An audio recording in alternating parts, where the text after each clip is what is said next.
Let me be honest. I used to be in a cult, and I see a lot of these type of tactics with MAGA. I believe you guys are in a cult. Now, forgive me for saying that, but that is what I see. Because when I see cult-like behaviors, my brain's like, oh, that must be a cult. The thing is, what you guys despise with the far left, with the whole woke movement, you're becoming. And I saw this in the early 2000s after 9/11. The weapons of mass destruction in Iraq, with Afghanistan, with Syria, with Libya.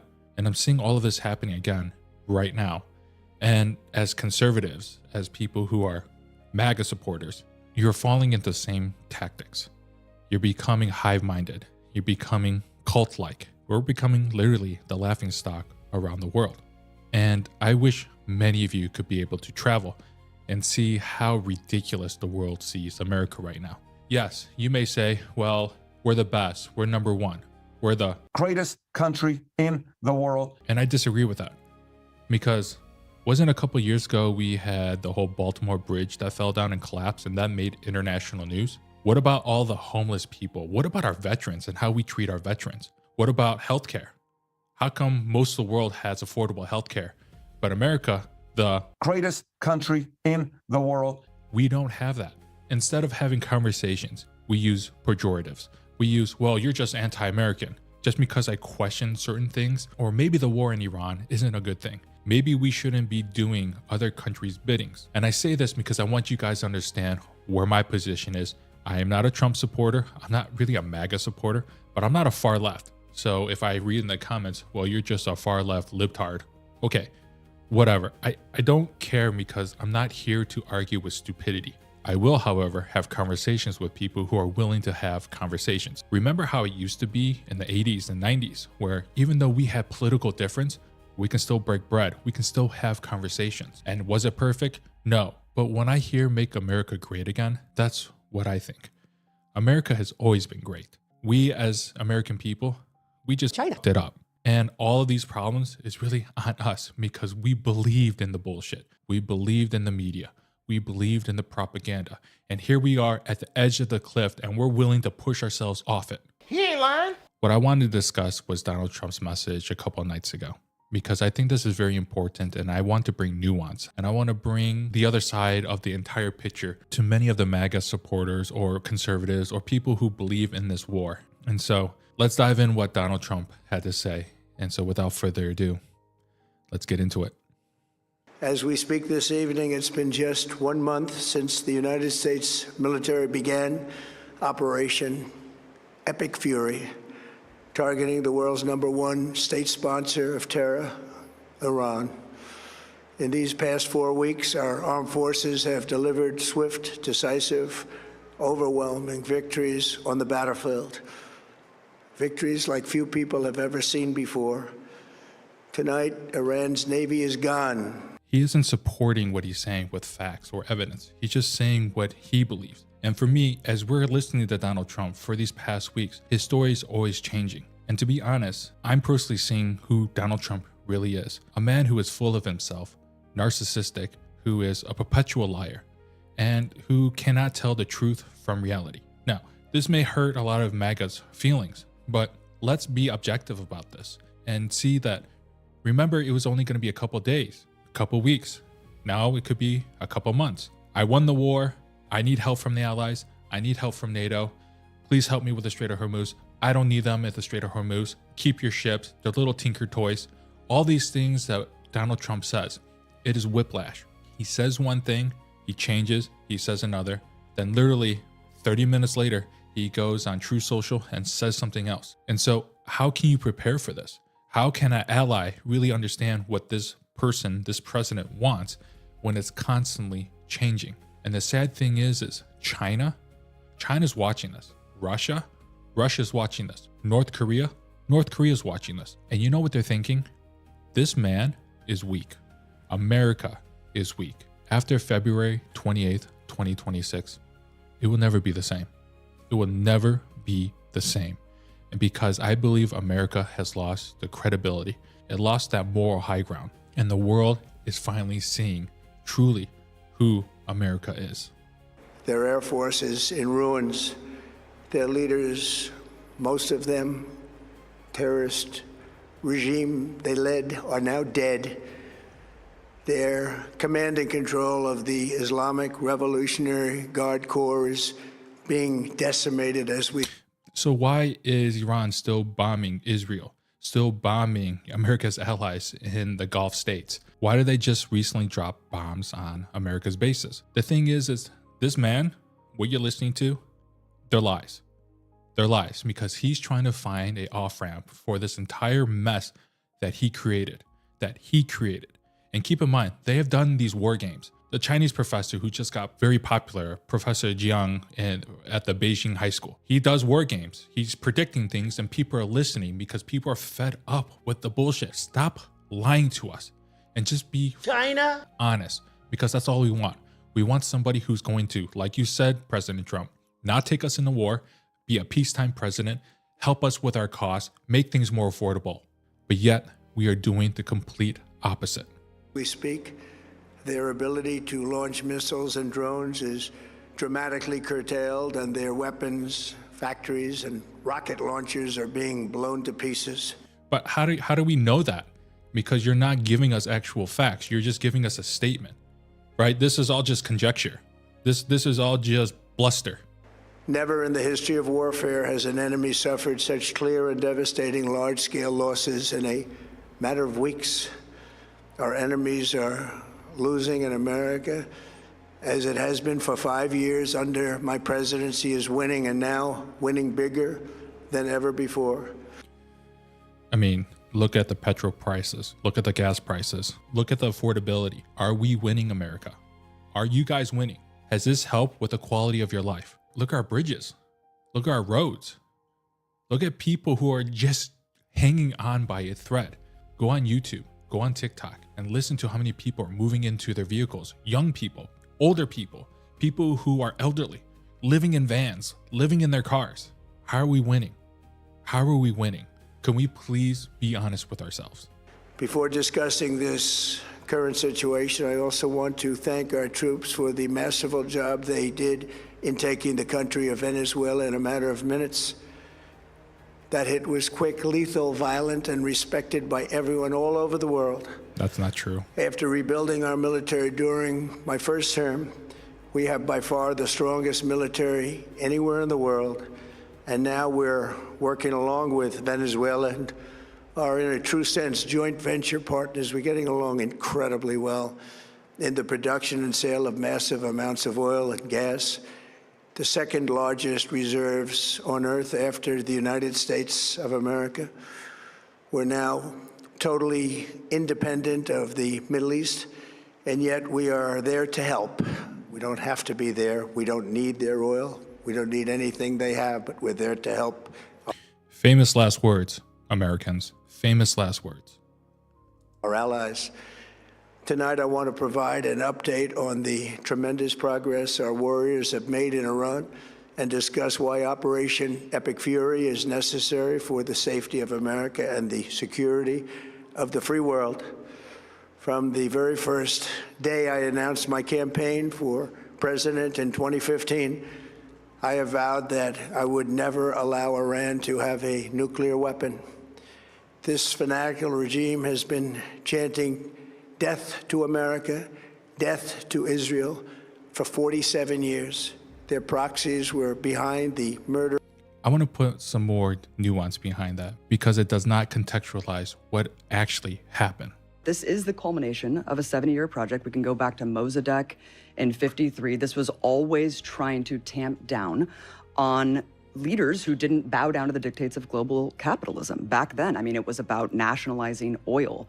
Mossadegh wasn't even a leftist. He was just an independent, non-aligned leader. Then, of course, upholding the Shah, this horrific torture regime, and then, of course, shooting down the airliner, backing Iraq in the Iran-Iraq war where 1 million people died. And then, of course, the sanctions regime.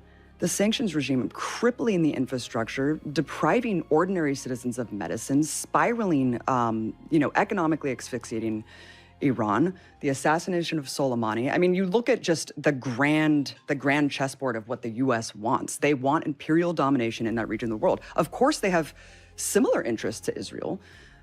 they use Israel as their military garrison, their attack dog in the Middle East, to do what the U.S. necessarily doesn't want to come out front and do. So they'll get behind Israel and be like, well, now it's our war because we need to defend our greatest ally in the Middle East. They love that Israel goes and does these things and makes actually the U.S. look less crazy and less evil. They've set a new standard for now making the U.S. look better than it is. So this has been a long-standing project. You go back to Wesley Clark, the former NATO commando, being told by the Bush administration, 7 countries in 5 years. Iran was the only country left. This is decades in the making. So Netanyahu, of course, wants to destroy Iran. The U.S. maybe wants a more pliable leader so they can bow down to U.S. hegemony. But do not mistake, the U.S. wants this. They have always wanted to crush Iran. That is what this is about. They wouldn't just go along with Israel if this didn't serve them in the end. And it doesn't necessarily mean short-term profits. This is about remaking the entire Middle East in their image. You see, Iran doesn't hate Americans because we're free. They absolutely abhor our government because what our government has done to their country. And I ask each and every one of you, please do a deep dive. Please learn about the history before you make a decision, before you start quoting all the talking points that you watch on TikTok or on YouTube, on Instagram, or any videos that went viral. Look into the information because critical thinking is not illegal yet, and you're still able to look into this information. But if you don't, and you keep recapitulating all these talking points like Donald Trump is doing right now, then of course you're going to only see one side. Of course, you're going to see America or Israel as a victim. Of course, you're going to start seeing this country as a terrorist organization. There is nuance behind this. There is a ton of history and why this is happening right now. Don't believe what I have to say. I'm just a stupid idiot on the internet. I want you guys to look into it because when you do, you're going to start putting the pieces together. You're going to start seeing not everything that this man is saying is true. 241 Americans in the Marine barracks bombing in Beirut, the slaughter of hundreds of our service members with roadside bombs. They were involved in the attack on the USS Cole, and they carried out the countless other heinous acts, including the just horrible, bloody atrocities of October 7th in Israel, something that most people have never seen anything like it. This murderous regime also recently killed 45,000 of their own people who were protesting in Iran. So, I also want to challenge this idea because I'm not saying that I believe in this entirely, but when I'm starting hearing other sides of this, when I'm starting to do my own independent research and seeing this isn't entirely true. And so many of you know who Jimmy Dore is, and so I want you to listen to his take because he's going to explain it much better than I can. This is from the Times of Israel. Right-wing Israeli TV report fuels rumors that Israel is supplying arms to protesters. So a reporter for Israel's right-wing Channel 14 hinted, he did more than hint, that Israel was supplying arms to Iranian protesters, sparking an outcry in Arabic media and even prompting Iran's foreign minister to seize upon the report and accuse Israel of trying to foment war between Iran and the U.S. No, imagine our chagrin. Channel 14, which is seen as close to Prime Minister Netanyahu, said in an unsourced report Tuesday that foreign actors were arming the regime. So here it is. Tonight, we published in the main edition of Channel 14, foreign elements are arming the protesters in Iran with live weapons, and this is the reason for hundreds of dead among the regime's people. Anyone is free to guess who we're talking about. So, of course, he's talking about Israel and the Mossad, and hits us from the cradle.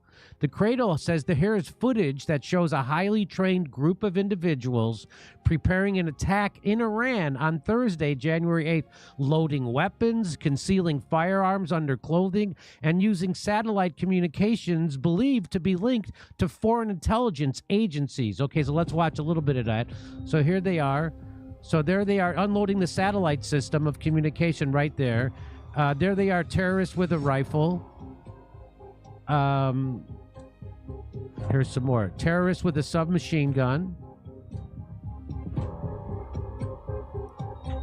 Okay, here is terrorist with a Kalashnikov rifle. Terrorist preparing. Here's terrorist hiding weapons underneath his jacket. And then here's a terrorist distributing equipment and ammunition. And then here they're going to show you one using the satellite system. Now, I'm not saying that this is 100% accurate, because with today, with artificial intelligence, with so much AI and bots and misinformation and all the psyops, I'm going to be on the fence with this. But the reason why I'm showing this is that I do want to share another side of the story that is plausible, because I think that's important. I think it's important to see all the evidence, to see everything entirely. Because if we're not, and we're missing pieces, then I think we're doing ourselves a disservice. Coming up right over here. So there it is. Satellite radio communication system. There they are. You can see it. And then they gave orders to initiate attack and came through the satellite. Another terrorist. So there it is. And our friend over at Going Underground, Israel media admits that Mossad owned some of the most radical protesters in Iran with weapons, who then opened fire on Iranian security personnel and caused hundreds of fatalities. Israel's involved in regime change campaign in Iran. It's not a conspiracy, it's a fact. And here is one last little piece of video. This is from Colin Powell's chief of staff, Colonel Wilkinson, and here's what he had to say. And let's not forget what he's doing right now. What they've been doing, they being Mossad, principally, but CIA and MI6, all backed by Donald Trump and his money. What they've been doing in Iran is acting as if they were Iranian citizens and killing Iranians and burning and pillaging and plundering. It's 1953 against Mohammad Mossadegh on steroids and on high technology provided mostly by the United States and Israel. That's what this protest in Iran has been all about. There have been some genuine protests, no question about it. Inflation's high, bread's not very cheap, you can't hardly get along if you're an average Iranian. But their ire is not so much with their government as it is with the IRGC stealing their money, and with the sanctions, which almost any Iranian on the street will tell you is the first reason they're having trouble. So what we did was send Kermit Roosevelt, the latest version thereof, into Iran, and he failed. And now we're looking at the results of that failure, and God only knows what's going to happen now. So even Trump's CIA director from his first term, This Mike is wild. Pompeo, he says, Happy New Year to every Iranian in the streets, also to every Mossad agent walking beside them. I mean, they just say it right out loud. Is it plausible that the United States and Israel were provocateurs, giving these people weapons to create chaos? Is that possible? Is it possible that they use this to then create a narrative of saying, hey, this regime, this terrorist dictator regime is unaliving their citizens? Is that possible? Because we heard that with Saddam Hussein. We heard that he was using chemical weapons and using it to unalive his citizens. So this rhetoric we heard in the past, we're hearing it once again. Again, is it plausible? Can we make an intelligent, educated guess that this is plausible? You let me know in the comments. 5,000 dead. For these terrorists to have nuclear weapons would be an intolerable threat. The most violent and thuggish regime on earth would be free to carry out their campaigns of terror, coercion, conquest, and mass murder from behind a nuclear shield. I will never let that happen, and neither should any of our past presidents. This situation has been going on for 47 years and should have been handled long before I arrived in office. I did many things during my 2 terms in office to stop the quest for nuclear weapons by Iran first, and perhaps most importantly, I killed General Qasem Soleimani in my first term. He was an evil genius, brilliant person, a horrible human being, however, the father of the roadside bomb. And he lived just horrible what he did. Iran would have been perhaps in far better, stronger position. Had he lived, we would have had probably a different conversation tonight. But you know what? We'd still be winning and winning big. And then, very importantly, I terminated Barack Hussein Obama's Iran nuclear deal, a disaster. Obama gave them $1.7 billion in cash, green cash. Took it out of banks from Virginia, D.C., and Maryland, all the cash they had. He flew it by airplanes in an attempt to buy their respect and loyalty, but it didn't work.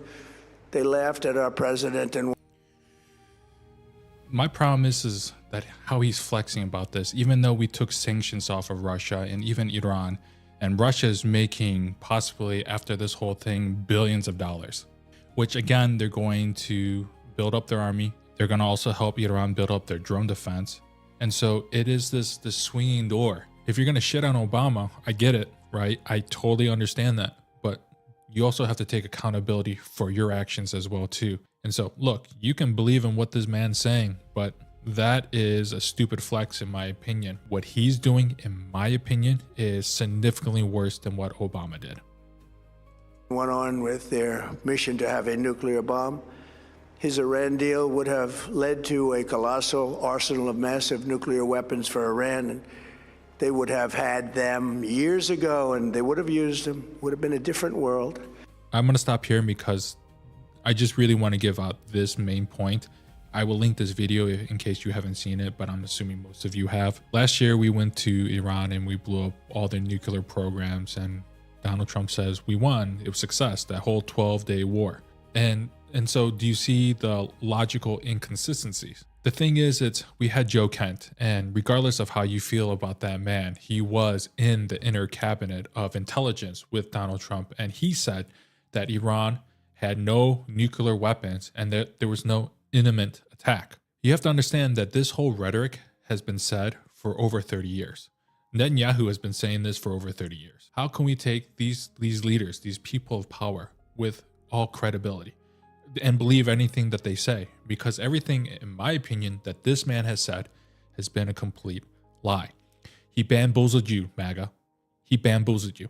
There's no evidence that Iran was on the verge of making nuclear weapons. This rhetoric has been discussed, as I mentioned, for over 30 years. Why would Iran blow up Israel? It would make no sense because all that nuclear fallout will go on to Iran. It will destroy the entire Middle East. It makes no sense. Because if Iran dropped a bomb in Israel, the United States would wipe out Iran. We would have nuclear bombs everywhere. It would be a huge disaster. We're talking about a country who have some of the smartest people in the world. I mean, look what they're doing. They're out strategizing America's military right now. It's a war of attrition. It's a war of using your brain instead of brute. We don't want to be in a war. We especially don't want to see the global economy collapse. And that's literally what's happening.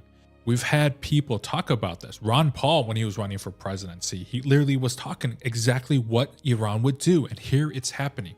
So no, I don't believe this is out of stupidity. I think this is all done nefariously. This is done purposely. There was no evidence that Iran was going to have a nuclear weapon. Yes, they had enrichment up to 60%, but there was no actual evidence that they were making nuclear weapons. The Ayatollah, the one that we unalived recently, he was completely against having nuclear weapons. Now, I'll be charitable. Yes, in the 1980s with the war with Iraq, his posturing did change, but still, we're talking about the 1980s. We're talking about 40 years, and he still did not produce a nuclear weapon. I think being logically consistent is important, and this president is unable to do that. This man is a habitual liar.